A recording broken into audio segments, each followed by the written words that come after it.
The luggage makes the car feel cramped. Mom, Dad, are you hot? I asked.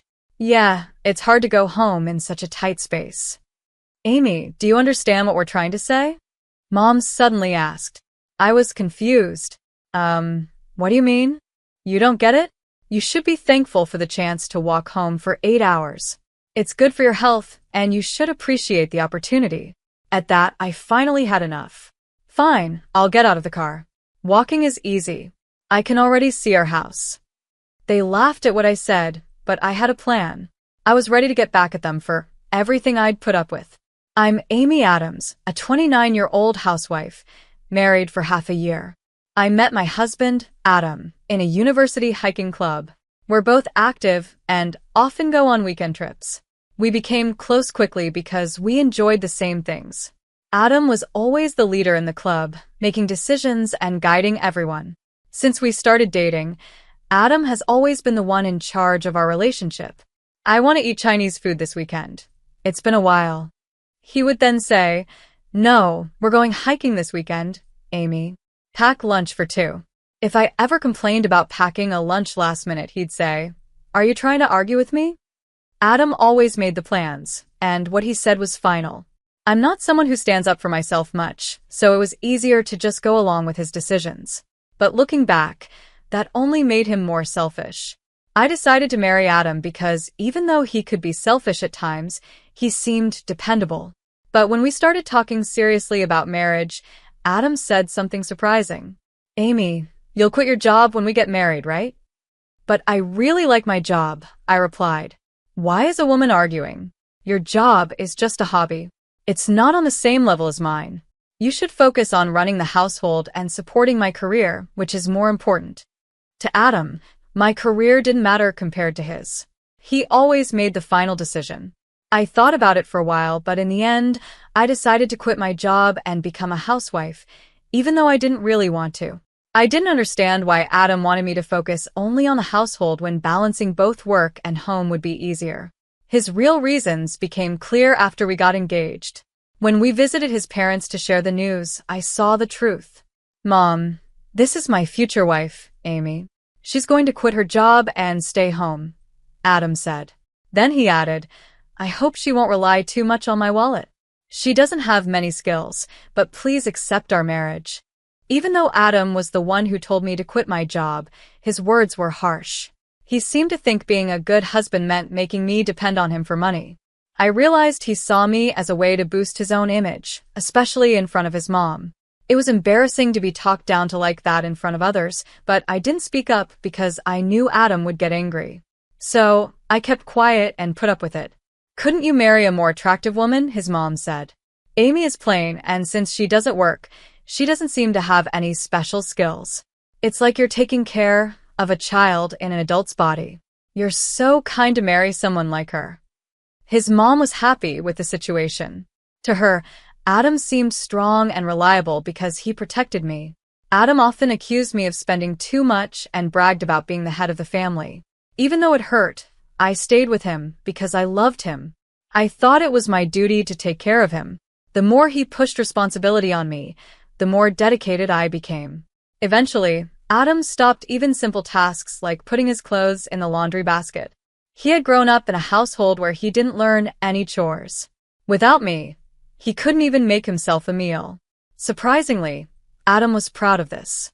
He thought it was normal for me to handle everything since he earned money. He believed everything should go his way.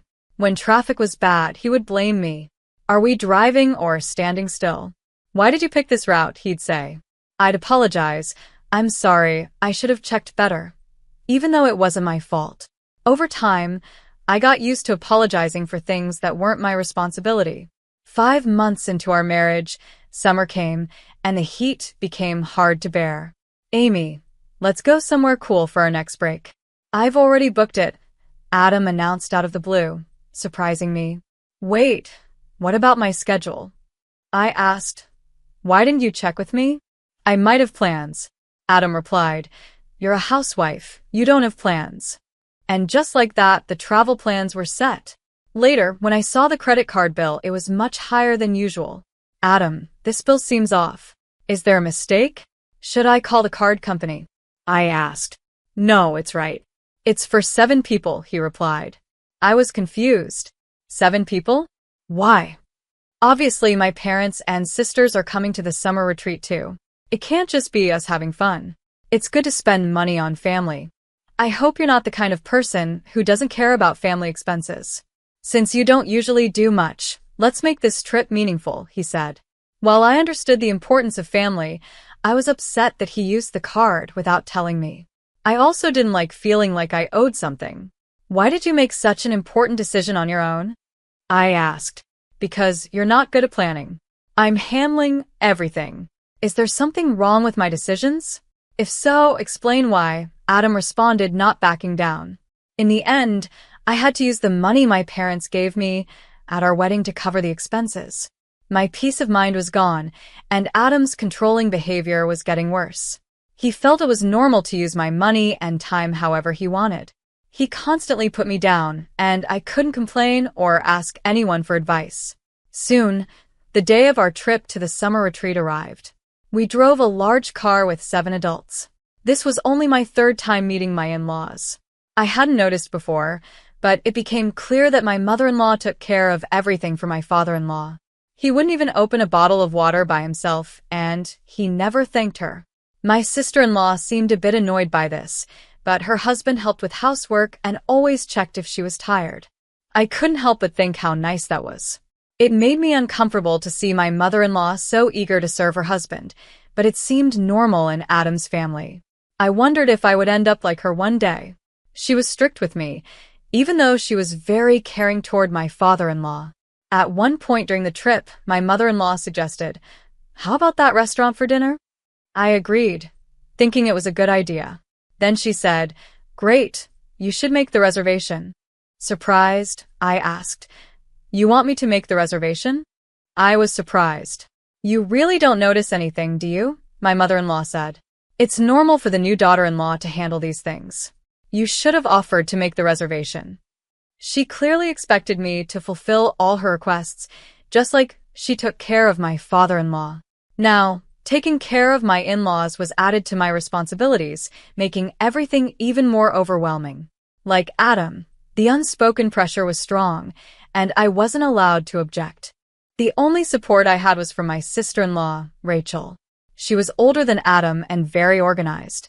This was the first time we really talked, but even in group activities, her ideas were smart and practical.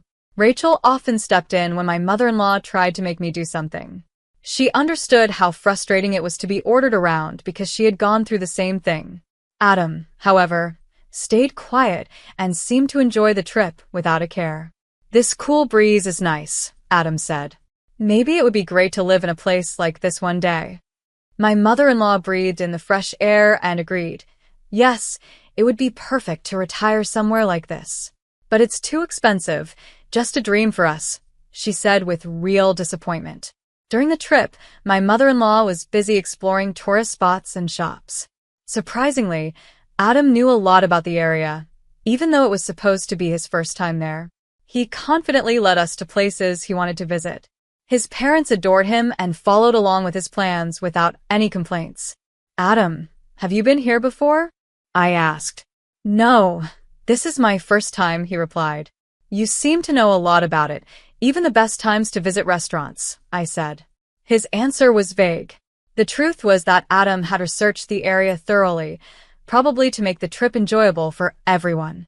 While I was lost in thought, my mother-in-law's voice cut in. "This is heavy, Amy. Help me, please." She had done a lot of shopping and was carrying many bags. "Did you buy all this?" I asked. "Unlike you, I have many friends who need souvenirs. Since I'm carrying so much, it's only natural for a daughter-in-law to help," she said. "I don't understand why you can't see this. It's probably because your parents didn't raise you properly," my mother-in-law said. Hearing her blame my parents was unsettling, but she often made comments like that. Behind her words was the pride that she had raised Adam well. Her attitude annoyed me, but I held back the urge to argue and quietly followed her directions. Rachel frowned at her mother's words. "How can you say such awful things, Mom?" "Amy, I'm sorry. I'll help you carry the bags. Think of it as helping the elderly." The elderly? Why would you say that to your parents? I asked. Rachel sighed. I can't keep quiet unless I say what's on my mind. If you're frustrated, maybe you should stop relying on us and be more independent. The stress of having to take care of both Adam and his parents was overwhelming. But with Rachel's support and the distraction of the new surroundings, I was reminded of why I had once found Adam's leadership comforting. By the time we were ready to head home, the car was packed with souvenirs, most of which my mother-in-law had bought. She didn't just buy gifts, she bought everyday items in bulk, saying, "It's cheaper here." The car felt cramped because of all the luggage. "Dad, Mom, are you hot?" I asked. "Yes, it's tough to travel in such a cramped space," they replied. Then suddenly they asked, "Amy, do you understand what we're trying to say?" I was caught off guard. What do you mean? You don't get it? You should walk home for 8 hours. Walk home? That's impossible. We live in a place where you can't get home without taking the highway, I said, shocked. Normally, we could send the luggage by courier, but they hesitated because they didn't want to pay the shipping costs. Using a courier service is a luxury. It defeats the purpose of driving. Making you walk is free, and it's good for your health. You should be grateful for such an opportunity, they said. Normally, I was told not to argue back, but this time, I couldn't help myself. I objected, and Adam and my mother-in-law frowned. What's more important, your body or all these souvenirs? You have hiking experience, so walking should be easy for you. It'd be nice to enjoy nature on your way back. That was my breaking point. I had put up with so much, but this was too far. They didn't understand my limits and thought they could say anything to me. Fine, I'll get out of the car. Walking is no problem for me, I said, fed up. I can already see our house, I said. Adam and his mother burst out laughing, and his mother asked, "What are you talking about? You're making no sense. Have you lost your mind?" I smiled and replied, "Actually, there's a group of vacation homes nearby, and one of the villas is mine. I'll be there soon, so I don't need to go back to the original house. I'm very happy with this place, and my butler will pick me up shortly." Adam and his mother were shocked. But what I said was true. My father runs a business, and our family is pretty well off. Recently, my parents bought a house in this area as a vacation home, planning to move here in the future. This area is popular with people relocating from the city. I had permission to use the villa, as long as I managed the property during the off-season. I hadn't told Adam about this, but I had told my parents before the trip. My parents were surprised, then angry, and they promised to fully support me. So, I decided I would move to this holiday resort if I wanted to. Adam, I feel like I've grown stronger because of you, so thank you. You gave me many orders and acted selfishly. I may not have been the perfect wife for you. Maybe you'd be happier marrying someone you truly love, I said, as I said goodbye. His mother's face darkened. What do you mean, someone he loves? She asked. I had been quietly looking into Adam's behavior for some time. I suspected he was cheating on me. Shortly after we got married, Adam started leaving the house more often, claiming he was going on business trips. But I became suspicious because of how often these trips happened. Adam, you said you were going on business trips, but when I checked with your company, I found out those trips didn't exist. In reality, you were seeing a woman in this area and pretending it was for work. Recently, I found a receipt from a store in this area in your pocket. Her name is Lauren, and she went to the same school as us, didn't she? Adam was shocked and flustered. He must have thought he had covered his tracks well, but his plan was too simple. He underestimated how much I paid attention. I've always taken care of everything in the house, and I knew every detail of his activities. You knew about that too? He stammered, caught off guard. I had no idea you knew, Adam said, looking surprised. Rachel, who couldn't take it anymore, was the first to speak up. Adam, what is this? Cheating is not okay, she said, clearly upset. Even his mother, who usually defended him, looked at him sternly this time. Adam has been meeting this woman in his free time. They've gone shopping and had tea together. Here are the photos to prove it, I said, showing them the pictures I had taken with my phone. I had secretly followed Adam, using my free time, and my suspicions were right. He had left clues. His mother looked at the photos, and her doubts turned into certainty. Adam, Explain yourself, Rachel demanded, furious. With no other choice, Adam finally confessed. Trying to stay calm, he said, "Okay, I'll be honest. Just before our marriage, I found out through social media that an old classmate of mine lives in this area. She moved here for work. She's someone I was secretly attracted to back in school. As we started talking about the past, we got closer." He paused for a moment, and everyone waited for what he'd say next. But his next words were unexpected. "We're not in a romantic relationship yet. We're just at a point where it's close to crossing that line. Because it's such a critical time, I've been coming here often by myself. I've already decided that I want to start a new life with her as my girlfriend in the future." Adam wasn't just fooling around, he was serious about pursuing Lauren. Hearing this made me feel even worse because it was clear he meant it. He had been seeing Lauren even before we got married. What did those days with me mean then? His parents were shocked too.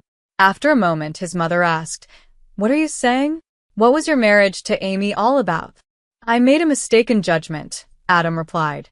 "If I had met them in a different order, I would have married Lauren. My relationship with Amy just happened by chance, and it led to marriage. I tell myself I was just unlucky." So, our marriage wasn't what Adam really wanted.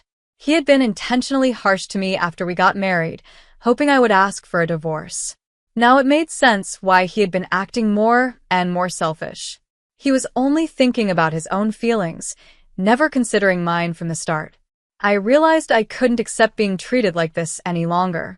I no longer felt anything for Adam. Even if his relationship with Lauren wasn't serious, the fact that he lied and met another woman was real. His selfishness toward me had crossed the line. I handed him the divorce papers I had already prepared. They were ready to be filed as soon as he signed them. "Adam, sign this. You won't regret divorcing me, will you?" I asked. "Yeah, that's probably for the best. It'll make things easier, and I can date Lauren freely," he said, signing the papers quickly, as if he was happy to do it. Watching this, I felt a sense of victory. I put the papers in my bag and then said, "Actually, Adam, I found Lauren's posts on social media and contacted her. When I told her we were married, she was shocked." I continued, "Lauren is actually a close friend of mine. I reached out to her because I was worried, but it turns out she already has another partner and isn't interested in you. She even told me that you've been visiting her under false pretenses. She's getting married this fall. You might have been excited to meet someone from your past, but for Lauren, you were just a friend. It's pretty ironic you divorced me for another woman who doesn't even feel the same way." Adam's face turned pale, and it was clear to everyone around us. "Are you lying to mess with me? How could you?" he asked, shaken. "No, Adam." "No matter how much you criticize me, it doesn't change the truth. Lauren hasn't made her engagement public yet, but she shared it with me," I said, showing him a message from Lauren on my phone. The message clearly showed that she saw him only as a kind friend. Adam read the message and looked devastated. "Don't even think about asking me to come back. I'm not someone who remarries just to fill a gap. From now on, you should live on your own, without depending on anyone," I told him. Adam had relied on Lauren as emotional support, and now that she was out of the picture, he was left in a very vulnerable state. With our connection severed, he had nothing left. It was probably for the best, though Lauren wouldn't want to be stuck with a man who couldn't even take care of himself. She deserved someone better than him. "While I may have spoiled you in some ways, you failed as a husband," I added. Adam sat quietly, muttering to himself, "How did it come to this? Was the last 5 months all for nothing? Yes, you were just chasing after a friendly classmate. Or maybe you just let yourself be used," I said as I walked away, leaving him in silence. "I paid the price for the miserable 5 months you put me through. It's foolish to sacrifice family over such silly misunderstandings," I said. Adam grabbed my arm, silently begging me not to leave. But Rachel spoke up loudly, "Stop relying on others. During this whole trip, I was so annoyed by you and your mother assuming Amy would handle everything. No one acts like that anymore. Who do you think you are? All the things you've done without thinking are now catching up to you." The car was in chaos. Adam's usually quiet father and brother-in-law stayed silent, just watching everything unfold. From the way you've acted on this trip, I can't imagine how hard it must be to live with you every day. I couldn't take it for even one day. Those old-fashioned ideas about men or mothers-in-law being superior don't work anymore, Rachel continued, clearly fed up. Suddenly, Adam started laughing. Ha! Amy, no matter how tough you act, it's pointless. Even if I didn't like it, someone like you, who doesn't have a job, can't live on your own, he said, still trapped in his delusions. He made it clear he thought he could keep me under his control. You have no choice but to depend on me. I planned it that way. Even after the divorce, your job options will be limited. You should just tear up the divorce papers and go back to running the house. Finally, his true intentions were out. To him, I was just like a maid. Looking back, even when we were dating, his kindness was probably only on the surface. What he really wanted was someone to take care of everything, so he didn't have to. Confused by his words, I replied, "What are you talking about? I make more money than you do." Adam thought I was joking and started laughing harder. Stop kidding around. What can a housewife who stays home all day possibly do? Don't disrespect working people. How would someone like you, who knows nothing about the real world, make any money? Who's out of touch here? You can't even handle basic chores and you take time off work to meet other women, I said, pulling out my phone. Take a look at this. I showed him the screen, which displayed my online banking app. It showed a deposit of $2,000 made during our 5-day trip, with notifications of more deposits over the past few days. I started selling my handmade crafts after you made me quit my job, I explained. Adam looked completely shocked, as if he never expected this. It wasn't surprising I had never mentioned my side business to him. Early in our marriage, he found some of my craft supplies and scolded me, asking why I bothered with it. When I first started selling my crafts, it was just a way to help out with household expenses. But after seeing Adam's negative reaction, I kept quiet and hid the fact that I was earning money. Actually, my recent pieces have been selling really well and at good prices with daily sales. I'm seriously thinking about starting my own business soon. Honestly, divorcing you is a good thing for me. I can focus on my work and won't have to take care of you anymore. Adam was clearly shocked and mumbled, "Starting a business?" He seemed frozen. I know starting a business is hard, but now that I can make my own money, I'm ready for the challenge. Unlike you, who just passes time at work, I'm going to create my own path. Rachel nodded in agreement. Adam slumped his shoulders, looking defeated. I feel like the time I spent being controlled by you is a waste, I told him.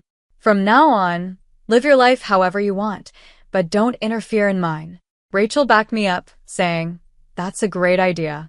He's always relied on others and taken advantage of them without doing anything himself. Let him face some real challenges for once. I couldn't help but laugh at Rachel's comment. You're right. He may look grown up on the outside, but he's still a child at heart. I'm done taking care of him. It's time for him to learn how to live on his own. As I prepared to leave, I said, "As I mentioned before, I'll walk to my new home. It's only 10 minutes away." I got out of the car and closed the door behind me. Before I left, I leaned in through the window and added, "Oh, and by the way, your mother said she couldn't live here, but I'll be the one enjoying this beautiful place now. Maybe one day you'll figure out a way to live here too. For now, I'm going to enjoy my life surrounded by nature." I waved with a big smile, and Adam and his mother looked frustrated.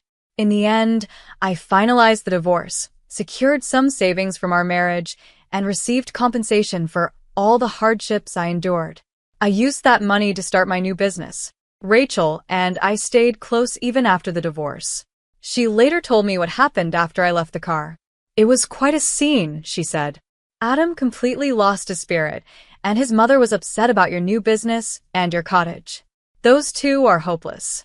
Even if Adam dates someone else in the future, with his personality, marriage will be difficult for him." I could imagine how things were for Adam. Even if he changed his selfish ways, he still had a controlling mother in the background. Most women would probably run away from that. According to Rachel, Adam has completely lost his confidence and is now even afraid to talk to women. He's living alone now, but he's struggling with basic daily tasks. His father refuses to help him because of his selfish behavior. Rachel laughed, saying Adam is likely to have a hard life ahead of him. She has distanced herself from their mother, which has really lowered her stress. Today, Rachel visited my home and complimented my cottage, saying, "It's such a beautiful and stylish house." "Wonderful, Amy. How are you?" "Thanks to you. I'm doing well, Rachel." "Thank you for coming all this way," I replied, smiling. Rachel waved and said warmly, "It's okay. Coming here is a nice change of pace for me, and the weather is lovely. I've been looking forward to spending time with you. It feels like I've gained a new sister." Her kindness brought me comfort after everything I had gone through. A special bond was growing between Rachel and me. Free from the stress of our family connections, we were building a supportive friendship. "Hey, Rachel, please take this," I said, handing her a piece of jewelry I had made especially for her. Rachel's face lit up as she accepted it. "This is amazing. Did you make this, Amy? You're so talented. I'm going to wear it right away." She put it on immediately, and seeing her so happy made me feel really good. That's how our relationship grew, almost like real sisters. Even though my marriage to Adam didn't work out, meeting someone as wonderful as Rachel made it all worthwhile. Now, in this peaceful area, I plan to enjoy life to the fullest.